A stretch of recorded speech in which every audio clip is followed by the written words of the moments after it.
2 Samuel 22. Nyanyian syukur Daud.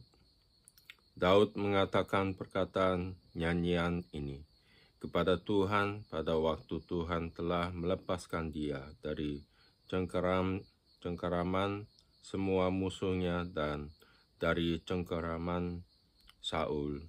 Ia berkata, "Ya Tuhan, bukit batuku, kubu pertahananku dan penyelamatku, Allahku, gunung batuku, tempat aku berlindung, perisaiku, tanduk keselamatanku, kota bentangku, tempat pelarianku, juru selamatku, Engkau menyelamatkan aku dari kekerasan.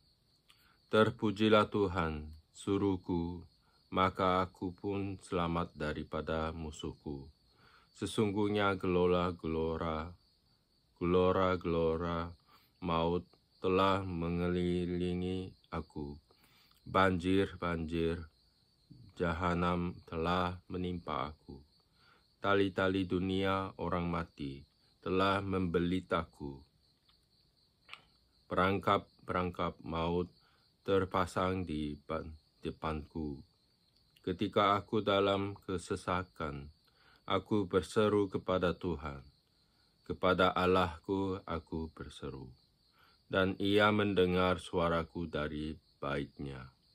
Teriakku minta tolong masuk ke telinganya, lalu bergoyang dan bergoncanglah bumi. Dasar-dasar langit gemetar dan bergoyang, oleh karena bernyala-nyala murkanya. Asap membubung dari hidungnya, api menjilat keluar dari mulutnya, bara menyala keluar daripadanya. Ia menekukkan langit, lalu turun ke kekelaman ada di bawah kakinya. Ia mengendarai kerub, lalu terbang dan tampak di atas sayap angin. Dan Ia membuat kegelapan di sekelilingnya menjadi pondoknya, air hujan yang gelap, awan yang tebal. Karena sinar kilat di hadapannya, bara api menjadi menyala. Tuhan mengguntur dari langit, yang maha tinggi memperdengarkan suaranya.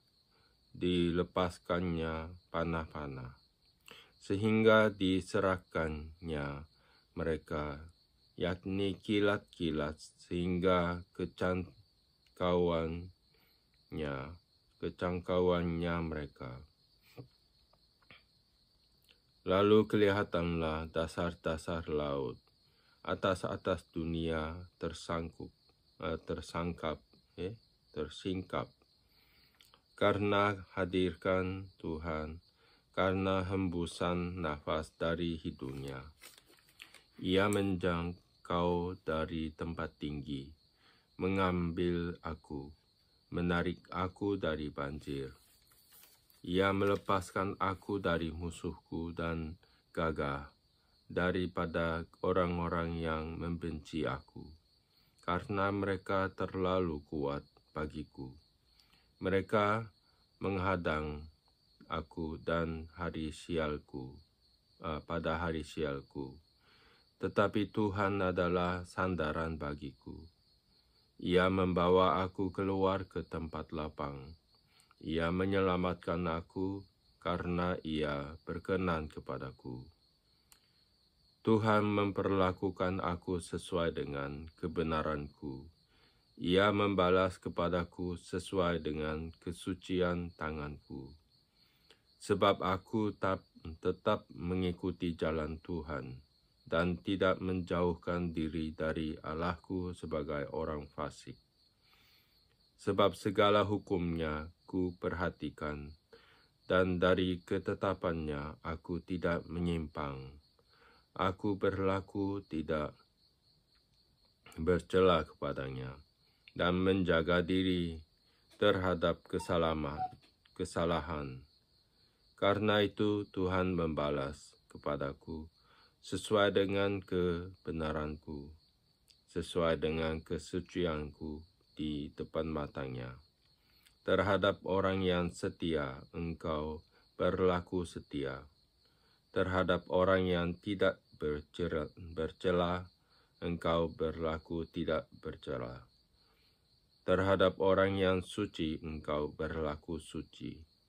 Tetapi terhadap orang yang bengkok, engkau berlaku belat-belit. Bangsa yang tertindas engkau selamatkan. Tetapi matamu melawan orang-orang yang tinggi hati, supaya mereka kau rendahkan. Karena engkaulah pelitaku, ya Tuhan, dan Tuhan menginari kegelapanku. Karena dengan engkau aku berani menghadapi gerombolan. Dengan Allahku, aku berani melompati tembok. Adapun Allah jalannya sempurna. Sabda Tuhan itu murni. Ia menjadi perisai bagi semua orang yang berlindung padanya. Sebab siapakah Allah selain dari Tuhan, dan siapakah gunung batu selain dari Allah kita? Allah, dialah yang menjadi tempat pengungsianku, yang kuat dan membuat jalanku rata, yang membuat kakiku seperti kaki rusa, dan membuat aku berdiri di bukit, yang mengajar tanganku berperang, sehingga lenganku dapat melengkungkan busur tembaga. Juga kau berikan kepadaku perisai keselamatanmu, dan kebaikanmu telah membuat aku besar. Kau berikan tempat lapang untuk langkahku, dan mata kakiku tidak goyah. Aku mengejar musuhku sampai mereka kupunahkan, dan tidak berbalik sebelum mereka kuhabiskan. Aku menghabiskan dan meremukkan mereka, sehingga mereka tidak bangkit lagi, dan mereka rebah di bawah kakiku. Engkau telah mengikat pinggangku dengan perkasaan untuk berperang, untuk tundukkan ke bawah kuasaku orang yang bangkit melawan aku. Kau buat musuhku lari daripadaku. Orang-orang yang membenci aku, mereka kubinasakan. Mereka berteriak minta tolong, tetapi tidak ada yang menyelamatkan. Mereka berteriak kepada Tuhan, tetapi Ia tidak menjawab mereka. Aku menggiling mereka halus-halus seperti tebu tanah. Aku menumbuk mereka dan menginjak-injak mereka seperti lumpur di jalan. Dan Engkau meleputkan aku dari perbantahan bangsaku. Engkau memelihara aku sebagai kepala atas bangsa-bangsa. Bangsa yang tidak ku kenal menjadi hambaku. Orang-orang asing tunduk menjilat kepadaku. Baru saja telinga mereka mendengar. Mereka taat kepadaku. Orang-orang asing pucat layu dan keluar dari kota kubunya dengan gemetar.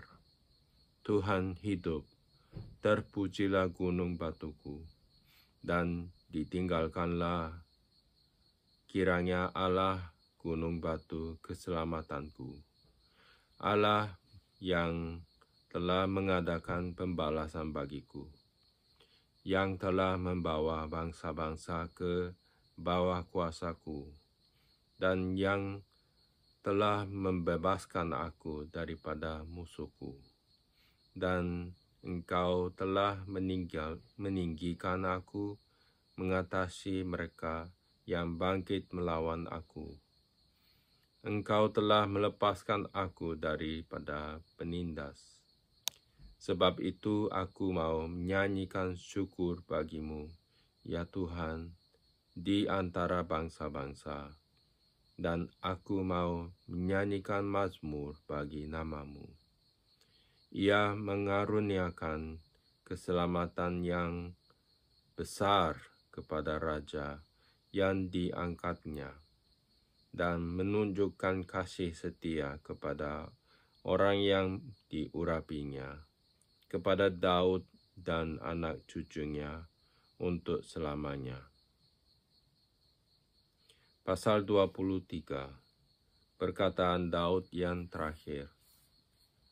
Inilah perkataan Daud yang terakhir. Tutur kata Daud bin Isai dan tutur kata orang yang diangkat tinggi, orang yang diurapi Allah Yakub, pemazmur yang disenangi di Israel. Roh Tuhan berbicara dengan perantaraanku. Firman-Nya ada di lidahku. Allah Israel berfirman, Gunung batu Israel berkata kepadaku, apabila seorang memerintah manusia dengan adil, memerintah dengan takut akan Allah, ia bersinar seperti fajar di waktu pagi. Pagi yang tidak berawan, yang sesudah hujan membuat berkilauan rumput muda di tanah. Bukankah seperti itu keluargaku di hadapan Allah? Sebab Ia menegakkan bagiku suatu perjanji kekal, teratur dalam segala-galanya dan terjamin. Sebab segala keselamatanku dan segala kesukaanku, bukankah Dia yang menumbuhkannya? Tetapi orang-orang yang dursila, mereka semuanya seperti duri yang dihamburkan. Sesungguhnya mereka tidak terpegang oleh tangan. Tidak ada orang yang dapat mengusik mereka, kecuali dengan sebatang besi atau gagang tombak, dan dengan api mereka dibakar habis. Pahlawan-pahlawan Daud.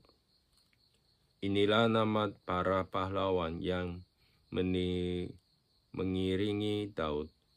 Isbaal orang Hachmoni, kepala Triwira.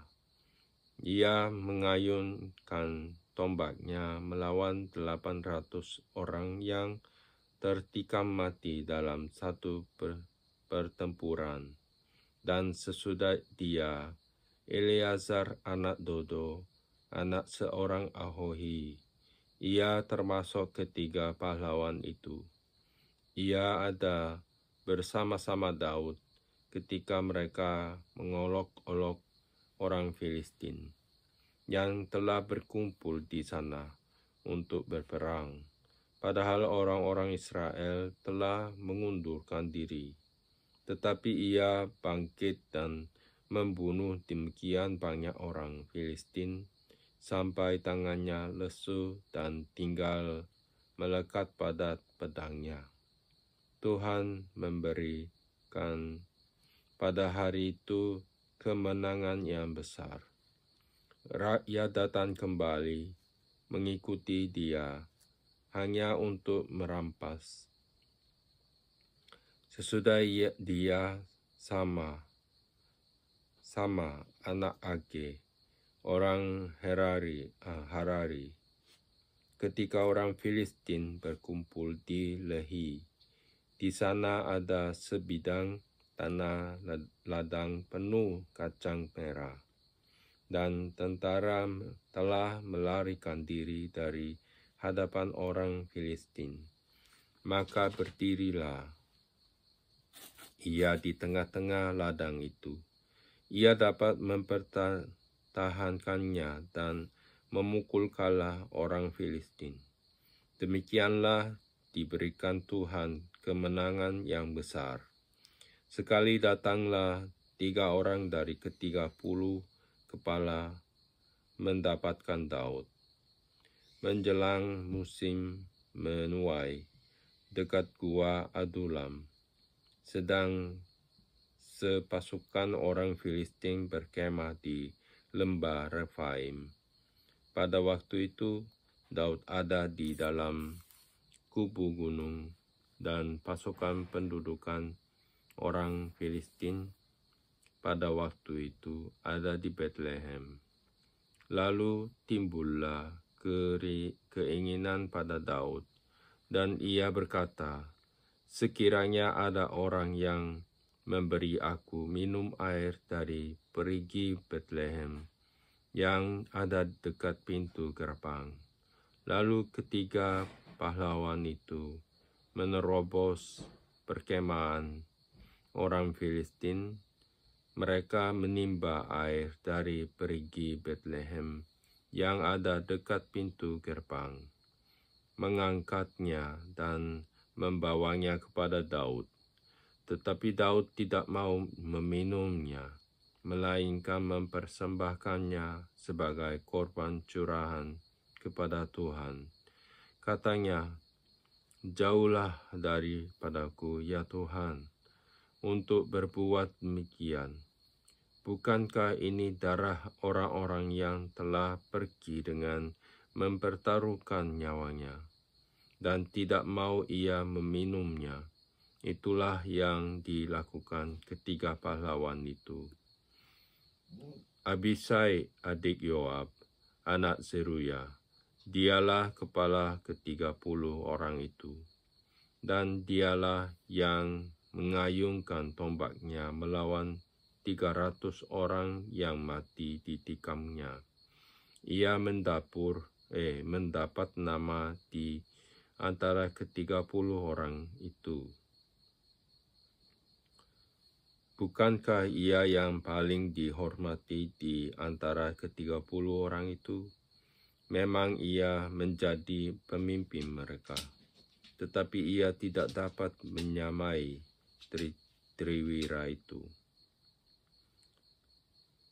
Selanjutnya, Benaya bin Yoyada, anak seorang yang gagah perkasa, yang besar jasanya, yang berasal dari Kabzeel. Ia menewaskan kedua pahlawan besar dari Moab. Juga pernah ia turun ke dalam lubang dan membunuh seekor singa pada suatu hari bersalju. Pula ia membunuh seorang Mesir, seorang yang tinggi perawakannya. Dan di tangan orang Mesir itu ada tombak, tetapi ia mendatanginya dengan tongkat, merampas tombak itu dari tangan orang Mesir itu, lalu membunuh orang itu dengan tombaknya sendiri. Itulah yang diperbuat Benaya bin Yoyada. Ia mendapat nama di antara ke-30 pahlawan itu. Di antara ke-30 orang itu, ia paling dihormati, tetapi ia tidak dapat menyamai Triwira. Dan Daud mengangkat dia mengepalai pengawalnya. Asael, saudara Yoab, ada di antara ke-30 orang itu. Selanjutnya Elhanan bin Dodo dari Betlehem, Sama orang Harod, Elika orang Harod, Heles orang Palti, Ira anak Ikesh orang Tekoa, Abiezer orang Anatot, Mebunai orang Husa, Jalmon orang Ahohi, Maharai orang Netofa, Heleb anak Baana orang Netofa, Itai bin Ribai dari Gibea orang Benyamin, Benaya orang Piraton, Hidai dari lembah-lembah Gaas, Abialbon orang Bet Arba, Azmawet orang Bahurim, Eliahba orang Saalbon, Yashen orang Guni, Yonatan anak Sama orang Harari, Ahiam bin Sarar orang Harari, Elifelet anak Ahasbai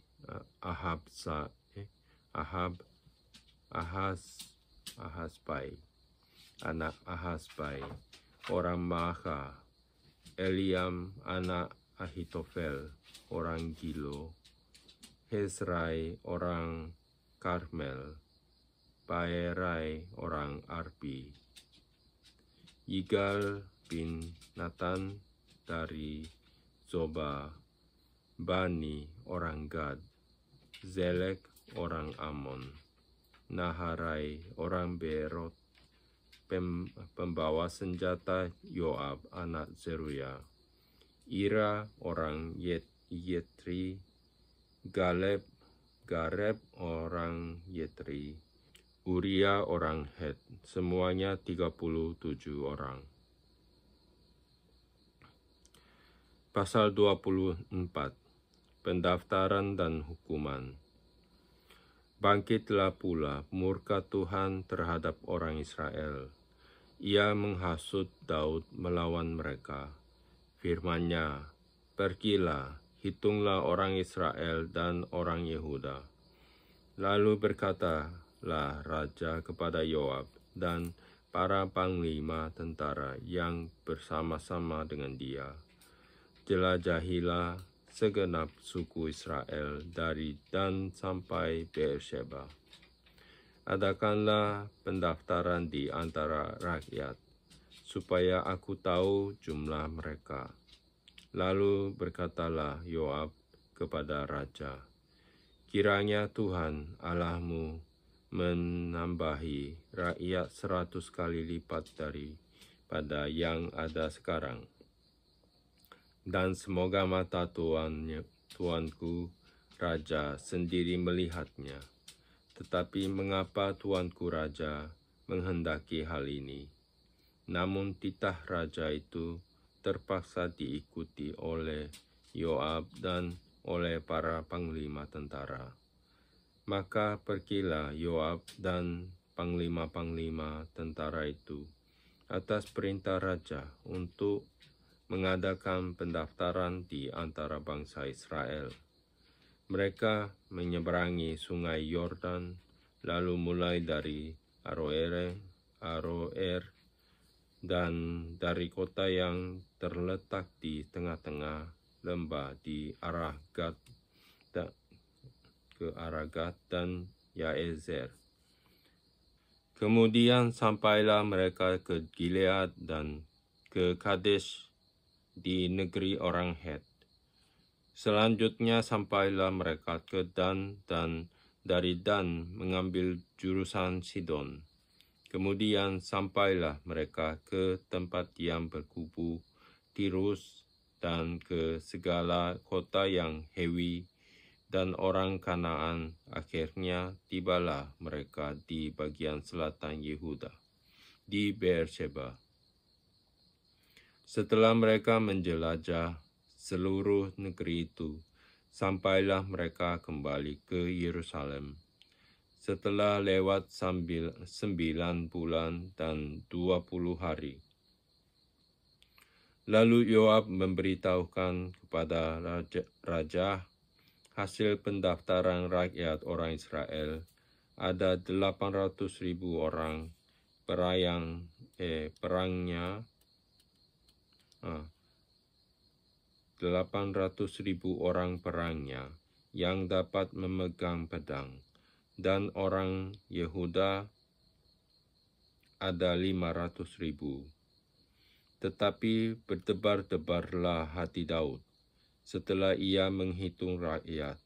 Lalu berkatalah Daud kepada Tuhan, "Aku telah sangat berdosa karena melakukan hal ini. Maka sekarang Tuhan, jauhkanlah kiranya kesalahan hamba-Mu, sebab perbuatanku itu sangat bodoh." Setelah Daud bangun daripada waktu pagi, datanglah firman Tuhan kepada Nabi Gad.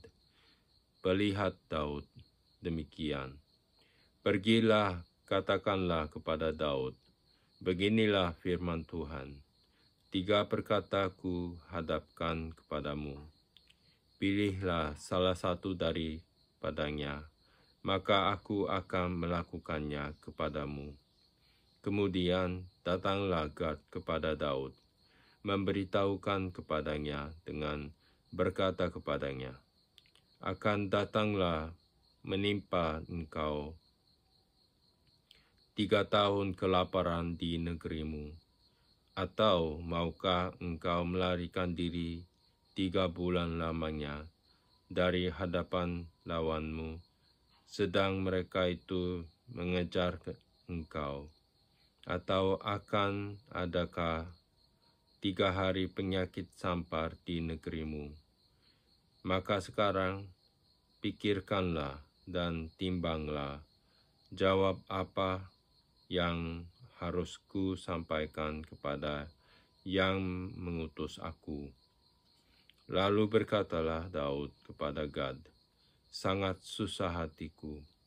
Biarlah kiranya kita jatuh ke dalam tangan Tuhan, sebab besar kasih sayangnya.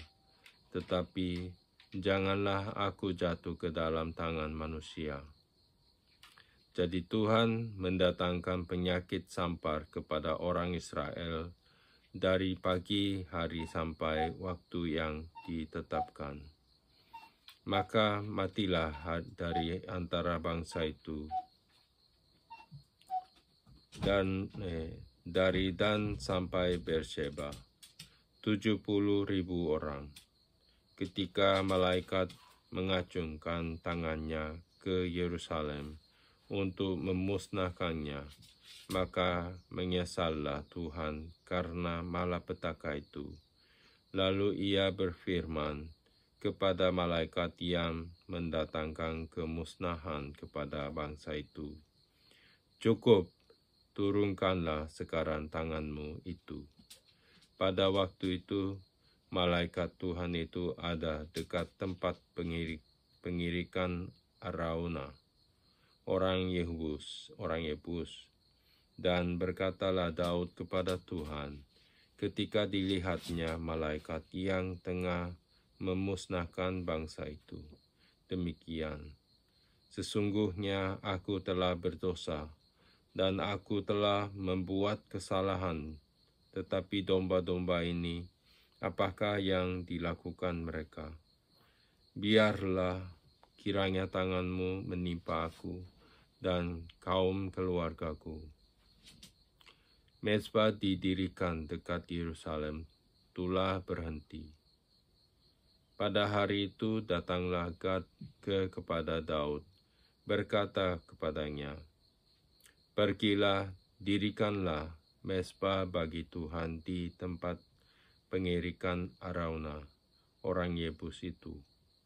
Lalu pergilah Daud sesuai dengan perkataan Gad, seperti yang diperintahkan Tuhan.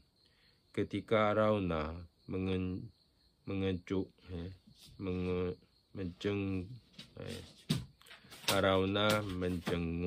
dan melihat raja dengan pegawai-pegawainya, mendapatkannya. Pergilah Araunah keluar lalu sujud kepada raja dengan mukanya ke tanah. Bertanyalah Arauna, "Mengapa tuanku raja datang kepada hambanya ini?"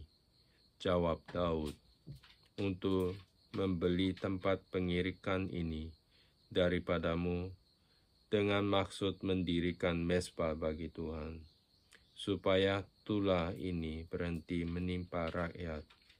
Lalu berkatalah Arauna kepada Daud, "Baiklah tuanku raja, mengambilnya dan mempersembahkan apa yang dipandangnya baik. Lihatlah, itu ada lembu-lembu untuk korban bakaran, dan eretan-eretan pengirik, dan alat perkakas lembu untuk kayu bakar. Semuanya ini, ya Raja, diberikan Arauna kepada Raja." Arauna berkata pula kepada Raja, "Kiranya Tuhan Allahmu berkenan kepadamu." Tetapi berkatalah Raja kepada Arauna, "Bukan begitu, melainkan aku mau membelinya daripadamu dengan membayar harganya, sebab aku tidak mau mempersembahkan kepada Tuhan Allahku korban bakaran dengan tidak membayar apa-apa." Sesudah itu Daud membeli tempat pengirikan dan lembu-lembu itu dengan harga 50 sikal perak. Lalu Daud mendirikan di sana mezbah bagi Tuhan dan mempersembahkan korban bakaran dan korban keselamatan.